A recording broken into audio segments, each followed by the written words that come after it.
Good morning, WASBO friends. It's Friday, May 31st. It's June 1st tomorrow, right?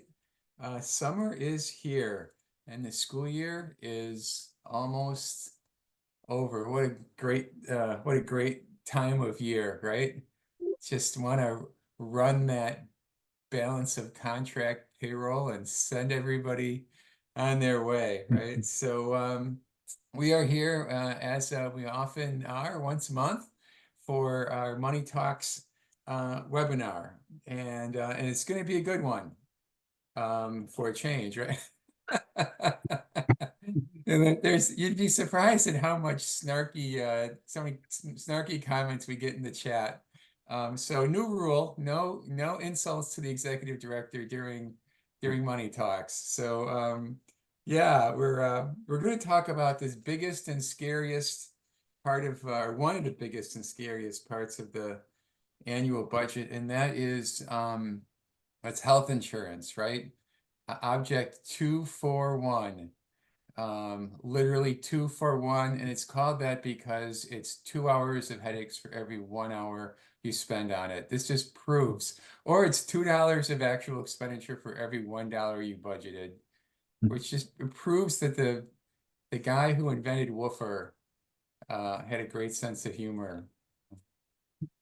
That, of course, was 19th century mathematician Erasmus Woofer, who originally created the woofer system that we've all come to know and love. Can you tell I've had a couple of diet sodas already this morning? Yes. Why are we talking about health insurance? I'm going to give you a quick list, and then we're going to get our panel introduced to get going here. So why health insurance first? Obviously, it's a really big part of your budget. Typically 7.5%, 8%, even 9% of your general fund expenditures are keyed into Object 241. It's really volatile, which is hard for budget makers, right, to predict when premium increases are just going to take off, right? It's really important to your employees. What's the first thing you hear when you start, collective bargaining or conversations with staff? We want a inflationary increase and don't disturb our health insurance, right? It's almost, you can almost predict that that's what you're going to hear. It's also a regional market. It's an unusual market, and hopefully we'll get a chance to talk about that a little bit. And the market has changed dramatically in the last several years. So most pertinent to today's discussion is that there's a lot of risk exposure, right, in the health insurance market. There are new plans. Some of them have very attractive pricing, but beneath that pricing comes some significant risk exposures, financial risk exposures for your school district. So that's really the perspective that we wanted to take today, as sort of a risk management perspective. So to help us do that, we have our usual co-host here on Money Talks, the Director of Business Services for the Menasha School District, longtime WASBO treasurer and EAA enthusiast, Brian Adesso. Good morning, Brian. Hi, Mike. How are you? Good. I'm just thinking about, there's a lot of schools up by us that today's their last day of school, and Oh, for the really? rest of us, it's next week. But my kids are excited. I bet. I And bet for a they're couple of jumping. weeks of being off, they'll want to go back. I At least bet. one. At least one will. I don't know if I was ever happier than I was on the last day of school when I was a kid. We have two special guests today. The first is our colleague, the Assistant Superintendent from Pewaukee, and former WASBO Board President, John Gahan. And John also serves as WASBO's rep on the WASB Insurance Plan Advisory Committee. I may have come close on that. How are you, John? Good morning, Mike. How are you doing? I'm doing well, thank you. Happy Friday. Our other special guest is the Director of Member Services at WASB, former Superintendent at Florence School District. Go Flowcats, one of the great team names for Wisconsin high schools, the Flowcats of Florence County. Ben Nihas. Good morning, Ben. Good morning. Thanks, Mike. Great to be here. Yeah, good to see you. We're gonna come back to you in just a second. Ben, Sure. you're gonna run our PowerPoint. Yep. But I thought maybe we could get this conversation started by talking to our two business managers here, Brian and John, and just sort of begin with the end in mind, really, which is what do you think is most important for your business manager colleagues to know and understand about the health insurance market these days? I guess I'll start with you, Brian, since you are our co-host. I think just understanding the gravity of every increase each year. I don't think we think about that much. Most of us, our increases are 10% or more, and that equates to, at minimum, probably $100,000 up to anywhere well over $1 million. And think about how many positions you could fill for that amount. So at some point, we need to take control of that and manage that aspect. Yeah, that's really tough, given how stingy the revenue limit increases have been in recent years. How about you, John? Yeah, I think that's a great point. Yeah, I mean, Mike, when you mentioned 7 to 9% of your budget, I would love it to be that much. I remember back in the early 90s when it was $4,000 a year for a family plan, and we were all complaining that the rates were going up too fast at that point in time. Right. And I think one of the big topics, one of the big things here is it's not only eating up a greater portion of your budget, but for years, the philosophy as a business manager was to attack this by allowing competition to drive the market down and to drive prices down. And the market is not in a place right now where the competition is there, especially on a fully insured basis, that allows you to pit carriers or to play carriers against each other to maintain lower pricing within your district, that the value isn't there anymore to go to market. Yeah, right. The days of getting 3 or 4 bids on your health insurance plan are long gone. The market has changed so much. So all the more reason to really be on your game and know how to navigate all this. So we thought that today, because all 421 school districts in Wisconsin are members of the Wisconsin Association of School Boards, or WASB, and because WASB has sort of provided resources in the insurance market, insurance advisory world for a long time, dating all the way back to when it was just the sort of the general business risk general liability lines, which goes way back. Anyway, because WSB's been in this space for a long time, we thought we'd invite Ben on and talk about what WSB is doing in health insurance world, and what John and Brian know about it as well. So, okay, Ben, we're gonna turn it over to you for a few minutes here and let you drive this PowerPoint. Okay. And a couple of reminders while you're doing that. First, this is being recorded and it'll be out on the WASBO website, maybe later today. If not today, then on Monday. And the slides that are being used here will be available as well. Just go to the WASBO website and navigate your way to Money Talks, and you can find these resources. All right, here we go.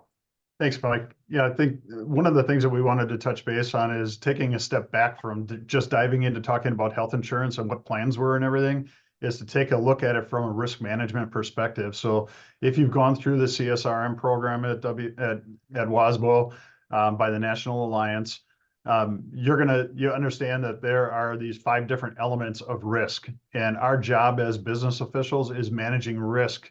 You think about anything you do any day, that's where your anxiety comes from. What are the risks that are out there that we don't know about that we have to protect ourselves against? When it comes to health insurance, a lot of that is about risk financing, especially when you're self-funded. You're determining how much risk can you take on, how much can you absorb as a district. A good example in the non-health insurance would be your deductibles on your property insurance. You can lower your premiums, you can pay less, but you're going to retain a lot more risk. You could go to a $100,000 deductible on your plan, understanding that when that catastrophic or that huge risk, that huge claim comes in, That's your retention that you're going to have there. You are financing the rest of the risk through the insurance plan. So it's really about this identification. And when you're fully insured, the plan product that you're buying is going to be a balance of what risk are you retaining, what risk are you transferring to your employees, and understanding first what that risk is that you're transferring to your employees, and helping them to understand how they can manage that risk and how they can be a partner with the district on managing the overall cost of that. Another very important point is when you're talking about, especially in the health insurance market, it's so complex. There's no one of us that can understand everything or every element that's out there. Having a trusted advisor or broker, somebody who you can rely on, who has knowledge of the market, not only understands the market, but also understands the culture of your organization, and can find a plan that marries those two together and has a product that's acceptable to all the members within your district.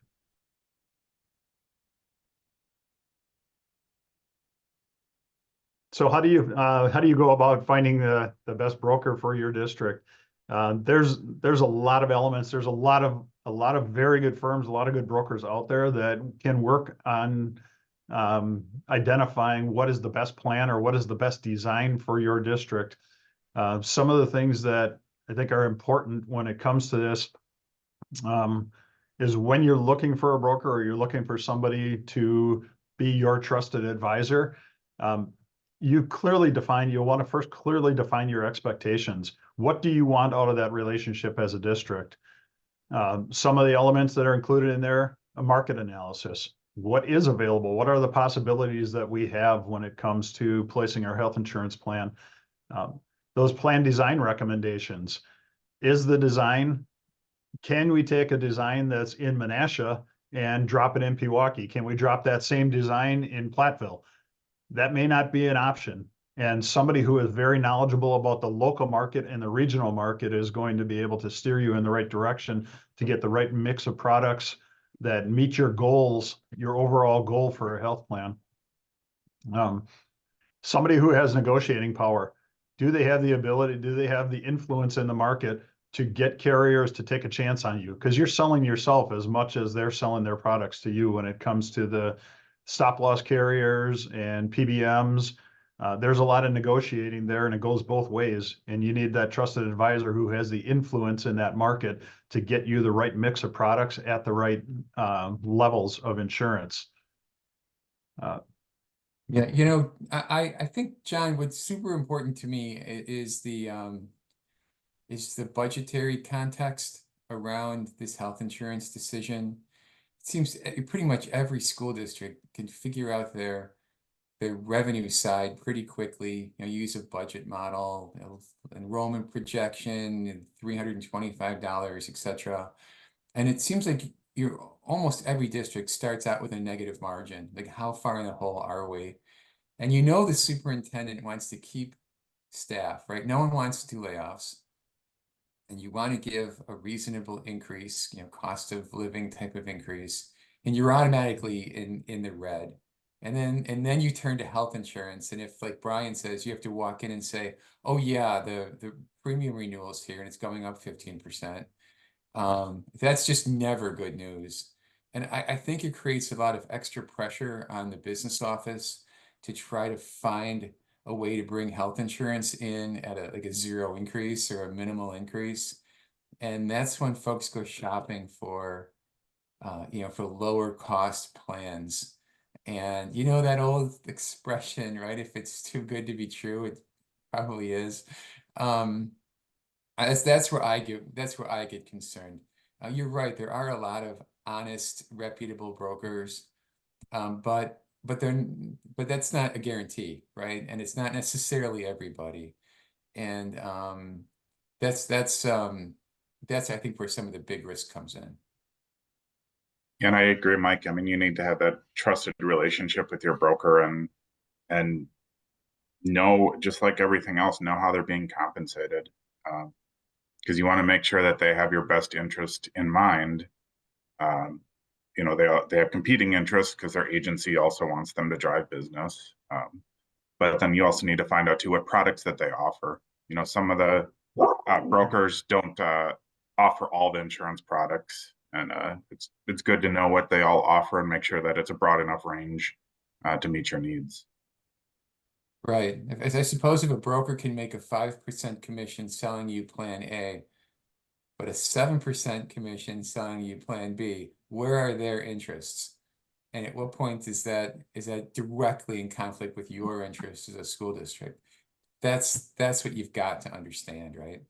Yeah, it goes back to basic like strategic planning when you're working as a district. You set goals and you set expectation, you set what you want out of this plan, and then it fits it. It's not always going to be the cheapest that fits the culture of your organization. That's why it's super important to engage your staff in the process too, so that they understand what is their role in managing this health plan.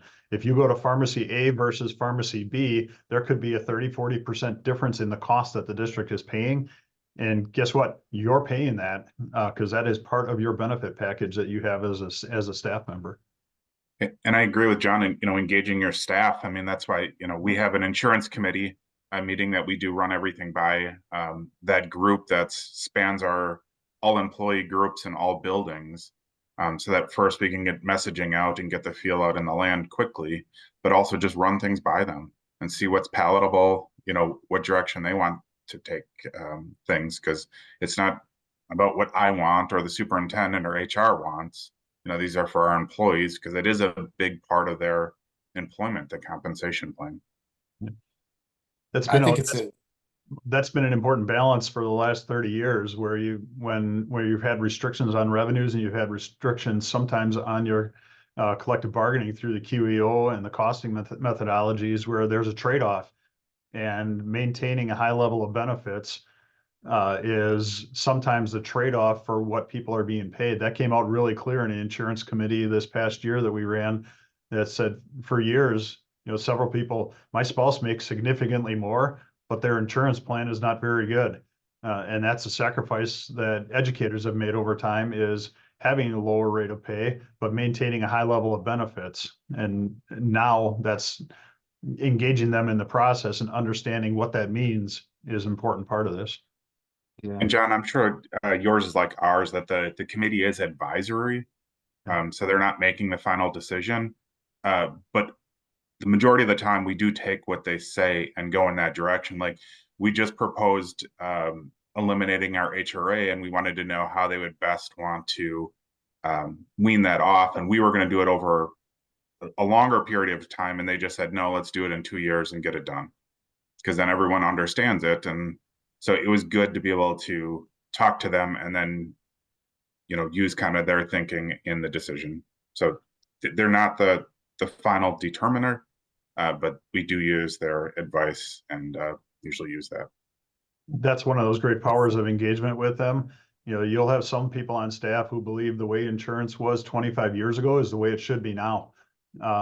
That's just not the case. This market has changed probably faster than any other market that we've engaged in over the last 5 to 10 years, over the last 3 to 5 years. And it's like the dinosaurs. If we don't evolve with it, we're going to be left behind.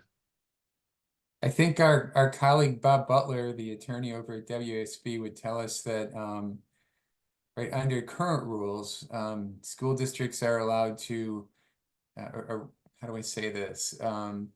The scope of collective bargaining is limited to negotiation over base wage, but you move into more of a consult and confer arrangement when it comes to these other important parts of employee comp, right? And besides that, it's just good practice, right? It's just good management and demonstrating some respect and some interest in what your employees have to say about this.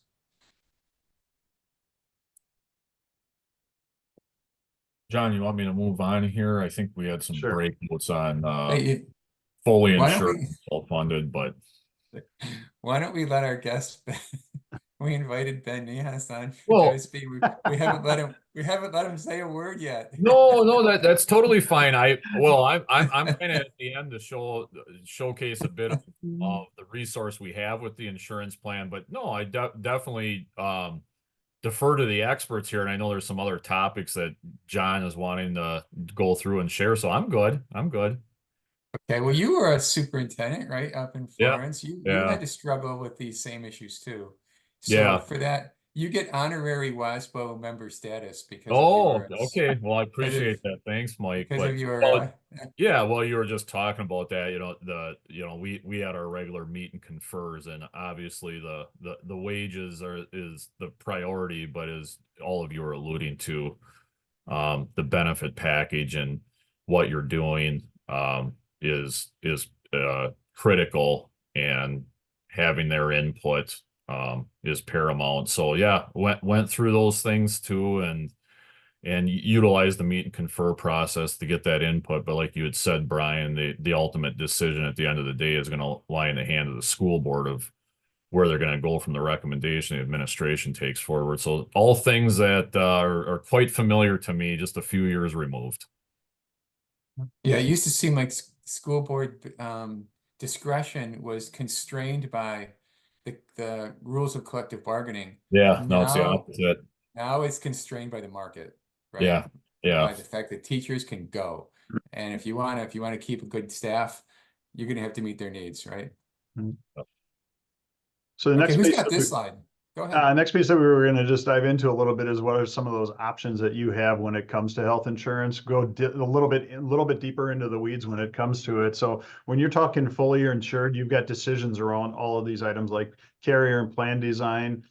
The last 10 to 15 years, this employee contribution and cost sharing post Act 10 has become that kind of that low hanging fruit where if you think about that risk management process, risk transfer is one of the basic tenets of that risk management process. You're transferring the financial elements from the district to the employees when you're determining what are those contributions and what is that cost sharing. That has a tipping point, and that's one of those things where as a leader you've got to be very cognizant of what is that tipping point and where can employee engagement kick into the process and have a greater impact than cost sharing or cost shifting when it comes to employee plan design. Really well said. Yeah. As you get the other option when it comes to insurance, another option is this is a self-funded solution, which more and more districts are going to. And going back to the beginning when we talked about what's happened in the marketplace, competition. Competition is not driving your ability to go to market. It used to be we would just switch carriers. There's not a lot of switching that can happen anymore without paying a premium and having a lot more cognizance on the loss that you have.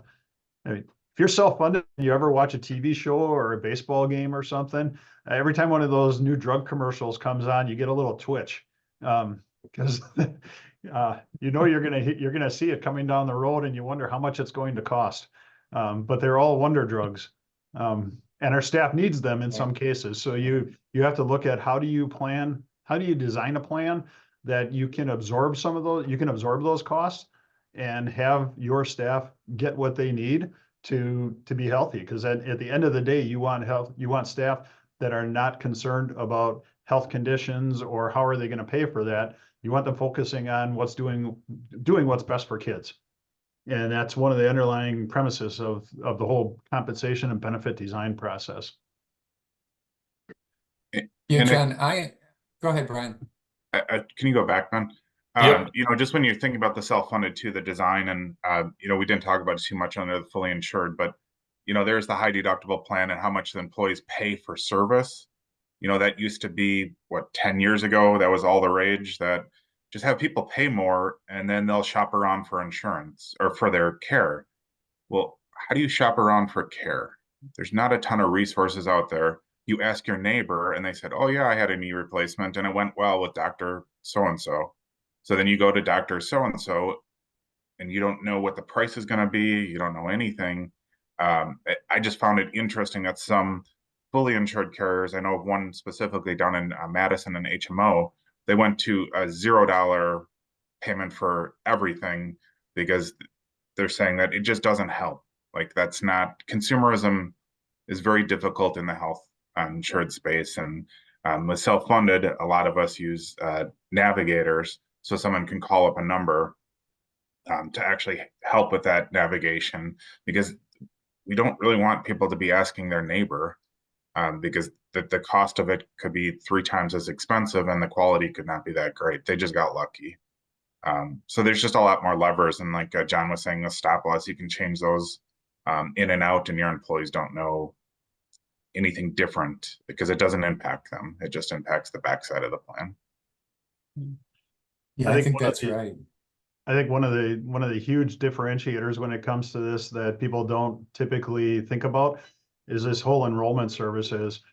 We started several years ago on with a strategic goal of looking at, do our employees really understand the value that they have in their health plan, and do they know how to use it effectively? We started assessing that through an employee engagement survey, and we found that only about 58% of our staff actually said they had a strong hold on what their benefits were and how to use them to their advantage. So we use the enrollment services as an opportunity to provide benefit counselors to staff to answer all those questions as they went through the process. And that knowledge level went up to almost 80% in a matter of 3 years with our staff of how to best use their benefits. So that's a key service. It's often left off. It's a cost that you take on in your plan, but it can save you exponentially down the road.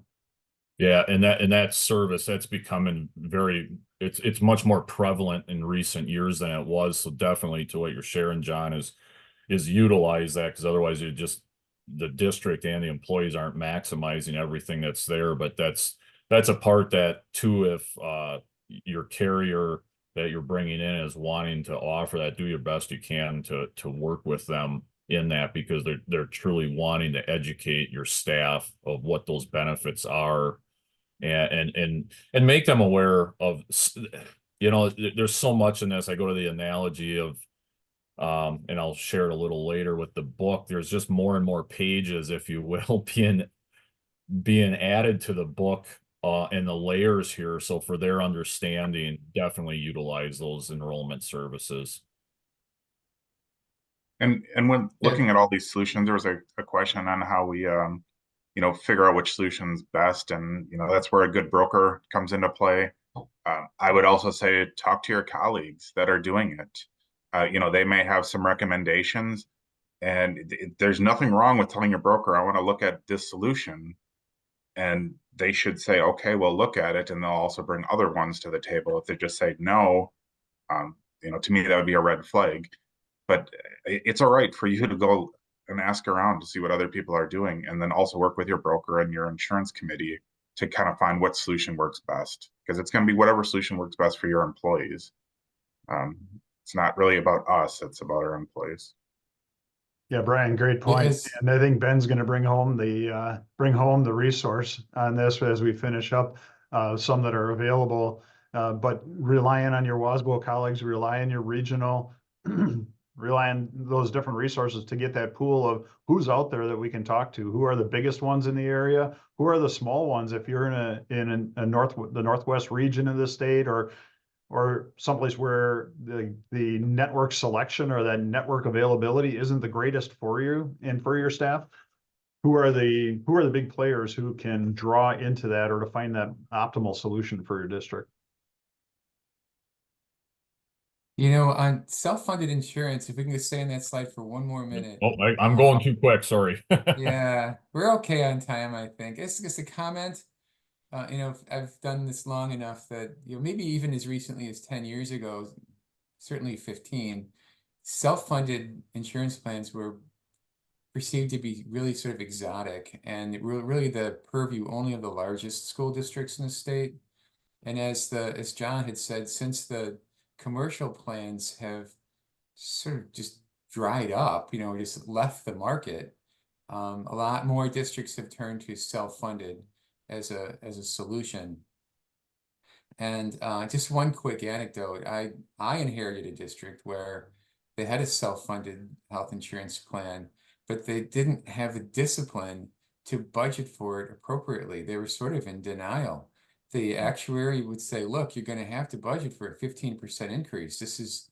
And the leadership and the board would say, well, we think it might be 8. Let's cross our fingers and hope so. And of course that's the road to disaster. And of course that's exactly how it turned out. No one should be surprised by that.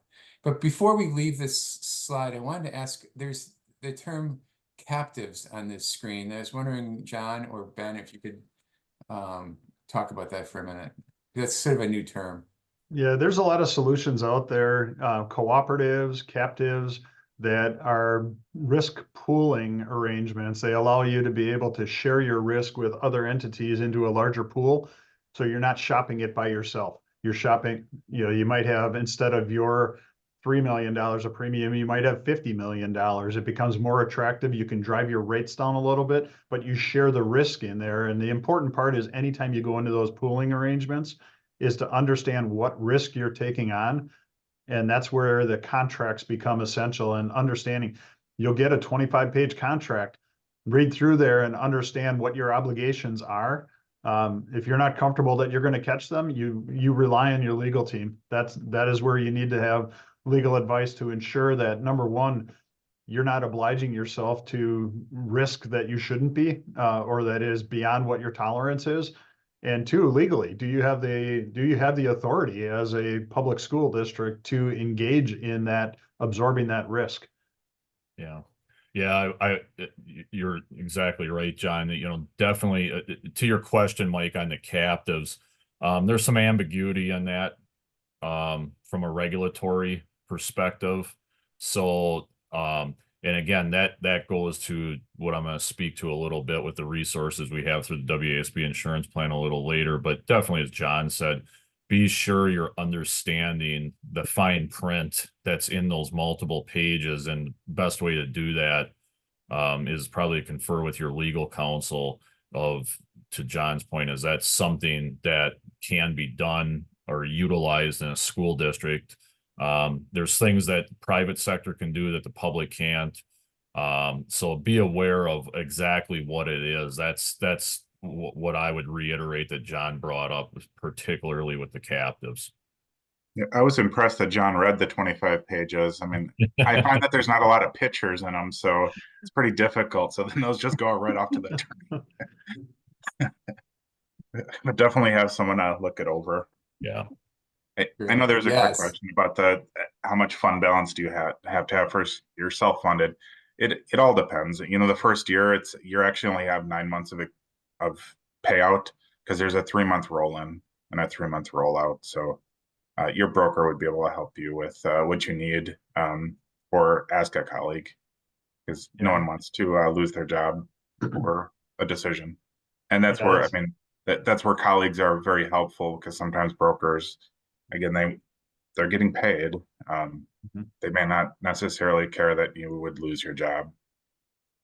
Yeah, that's the key. That's the piece with that is when you do go to self-funding it, looking at what that initial year is. If you don't know what your claims are, hedge your bets. If you're identified that you could have a 10% savings in your premiums, you may not want to take that 10% your first year. You might want to still increase your rates 3 to 5%, just to make sure that if you don't fully understand the risk that you're going to be exposed to, or nobody has a crystal ball, you want to hedge your bets going in.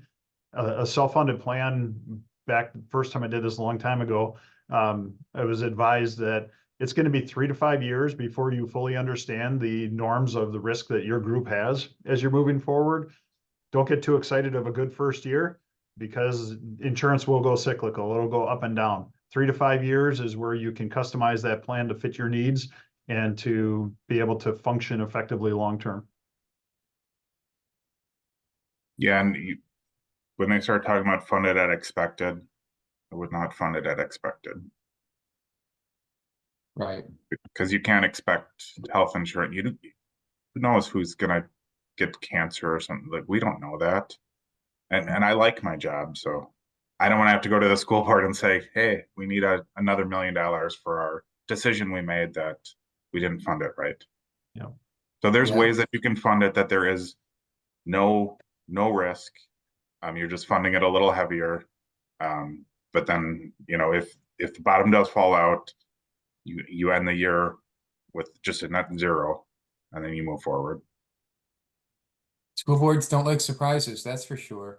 And No. these surprises tend to show up in the fourth quarter, right? As the experience Yep. kind of grows during the year, which makes it even worse because there's not much Yep. you can do about it.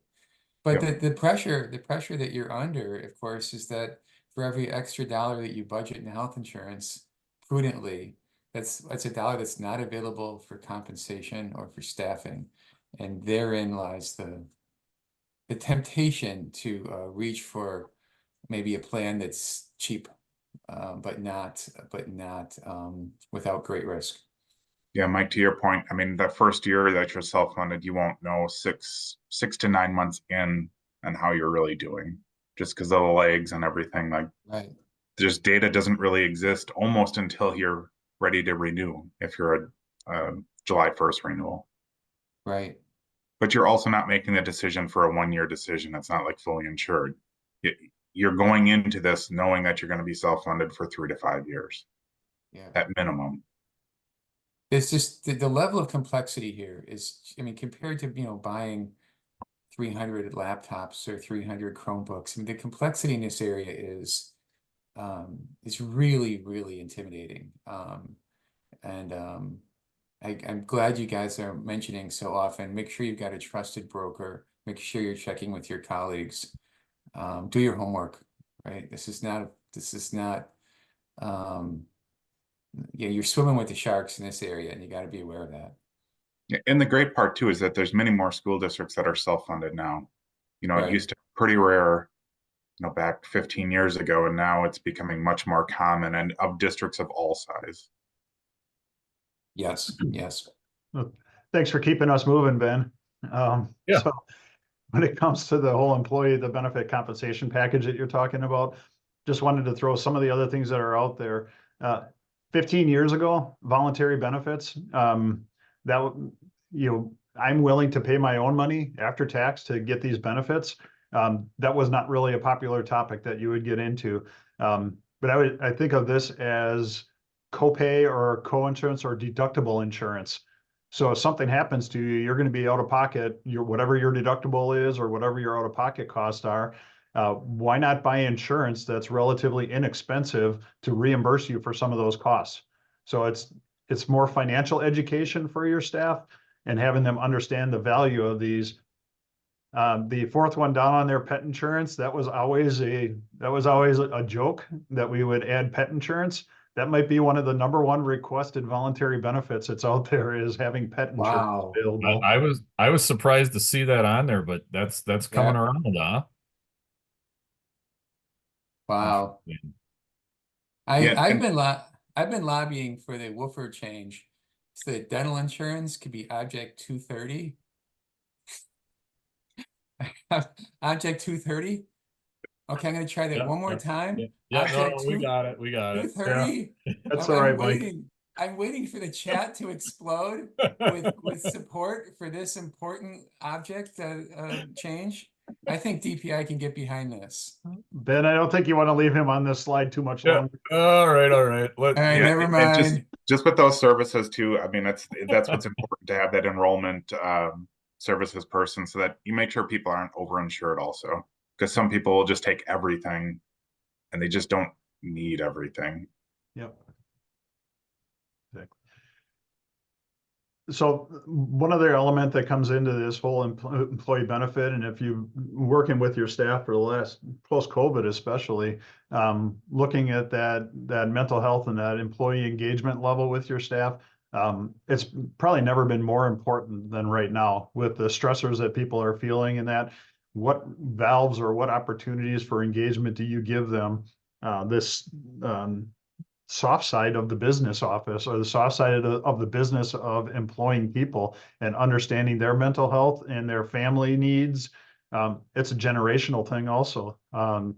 Looking at it, we can't ignore that employee engagement and that wellness piece that it comes along with having staff members and the assistance that they would need. I think this is your last slide then, John, and then I'll get a bit into the insurance plan. We'll leave Ben with about 2 minutes. So No, I don't need much. I just need to show them where to go. That's my biggest thing. So Yeah. So really, I mean, we talked about all these in depth as we kept going. Second one, really important, consult your legal counsel. You're going to spend some money to have those reviews done, but it'll pale in comparison to what the exposure is that you might have if you don't do it, or you could have. Yes. Understand that contract, understand how your plan works. There's a lot of moving parts when it comes to it. Brian made a great point. You don't want to over-insure. You might have some overlapping things in there in your contract where you're reinsuring the same risk and paying for that reinsurance multiple times. And that's where your broker is going to really help you to balance what that plan needs to look like. Yeah, read your plan document too. Yep. It's really long. It's like 80 pages, but it's written like so you can read it. It's not written like a contract. You can actually read it. It goes over everything that's covered. So just make sure you understand it. But it doesn't have pictures either. It does not have pictures. It has some tables, but no pictures. And then most importantly, engaging your staff in that whole process. How do you get them involved and understand that the health insurance on the benefit side is not a whole separate entity that's just a district's responsibility. It's everybody. Everybody who's engaged and involved in that plan has got a responsibility or an accountability when it comes to how it performs. And having the mindset of, you know, I hit my deductible, woohoo, let it go, let's get everything done the rest of the year, is not helping the district as a whole, and ultimately it impacts the resources that are available to put into the classroom and to maintain employment for a lot of people. Well, and I think something as I'll transition here if to the plan to, you know, you've heard consult with your legal counsel, understand what that contract says and the plan says, and we as we transition into giving a little overview of the WASB insurance plan as a resource that is a member benefit, as Mike shared, all 421 public school districts are members of the WASB. So if you're a finance manager is at one of these public school districts, those of you that are on, you have access to this, and I'll go through this. But to understand and know what those details are is John and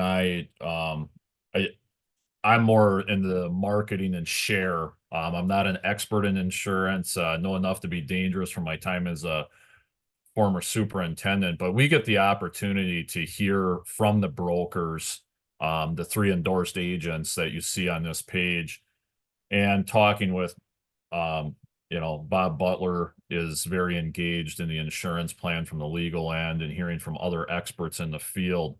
There's a lot of layers and things that are coming up that you really need to know and understand what's there. One of the stories I'll share without any detail is plan being offered that has a pharmaceutical benefit that's not FDA approved.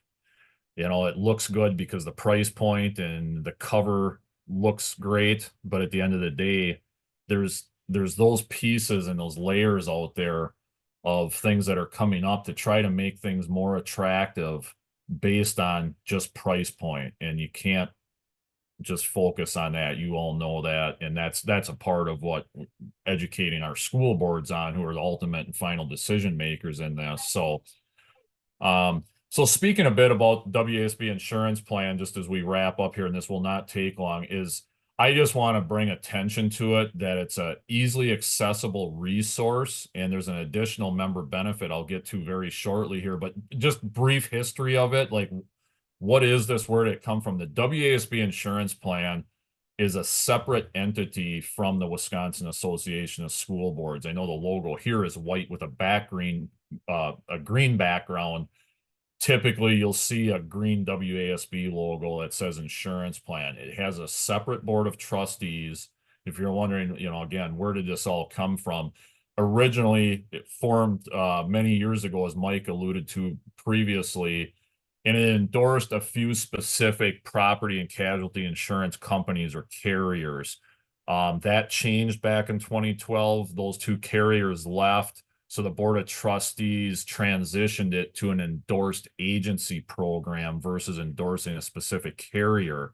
So how were those determined?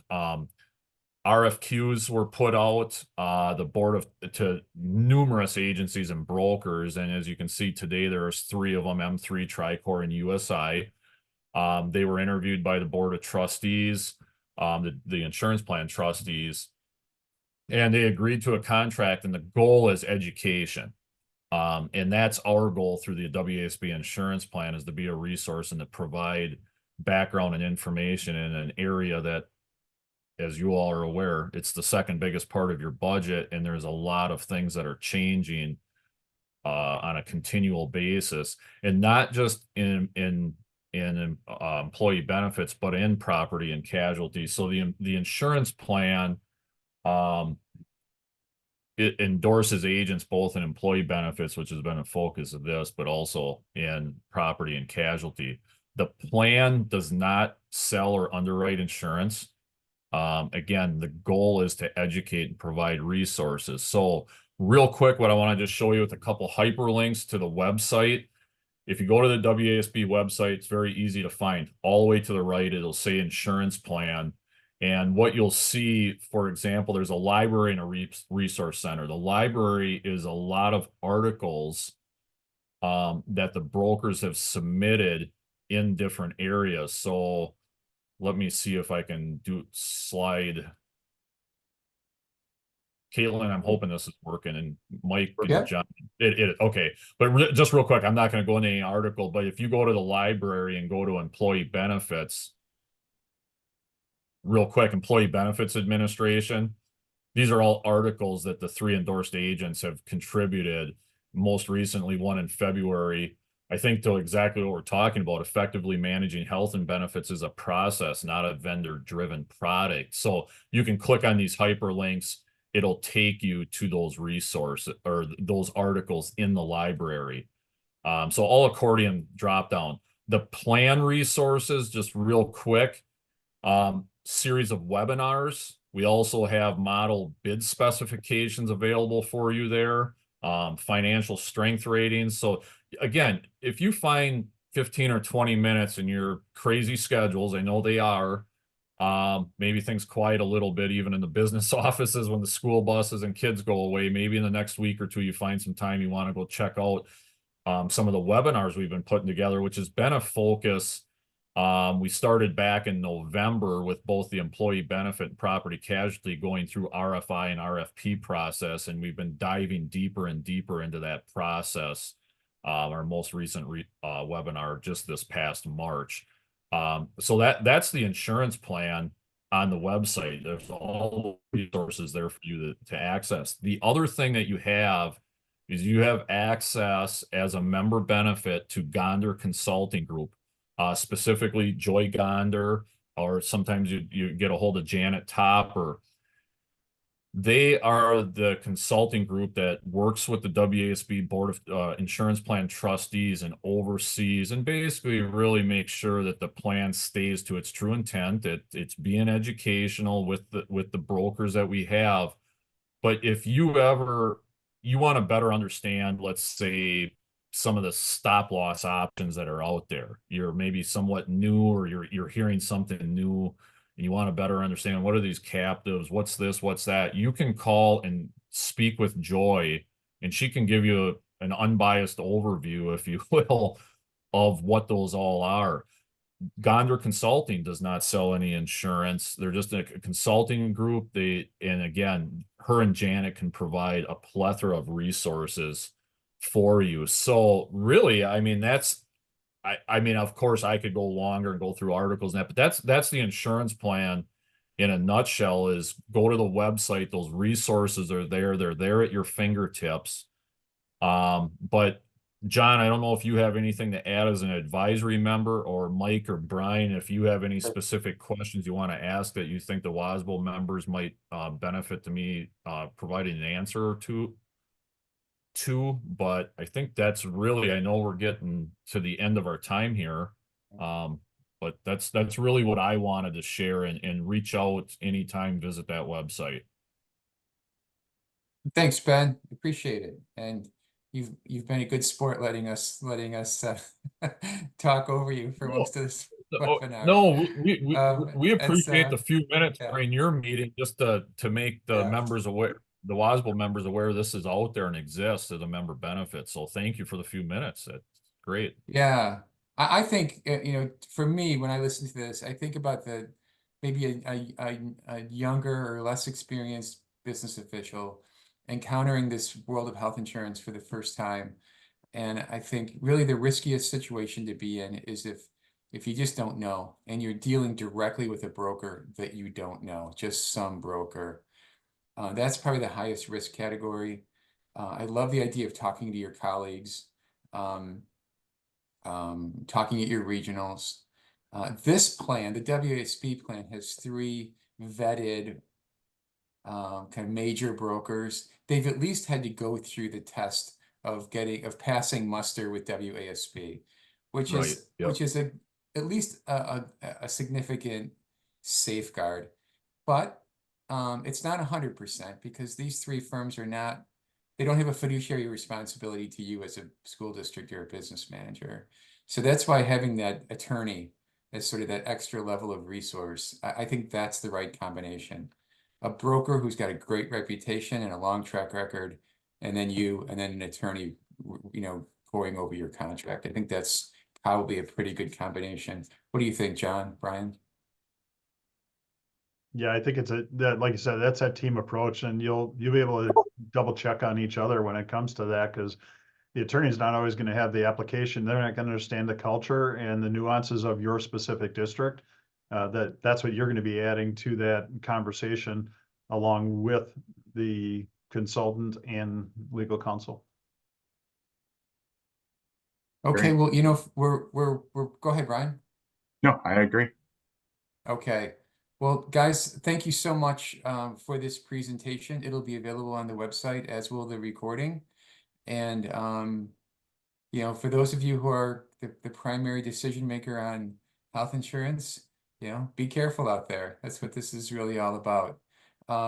So with that, I want to make one other comment for those of you who've left questions or comments in the chat that we couldn't get to. We will look at those after we're off of the recording here and get back to you as best as we can. So thank you especially to Ben Niehaus from WASB. Everyone, I hope you're all working a shorty today. Get out a little early and have a great weekend. Thanks, everybody. Thank you. Yeah.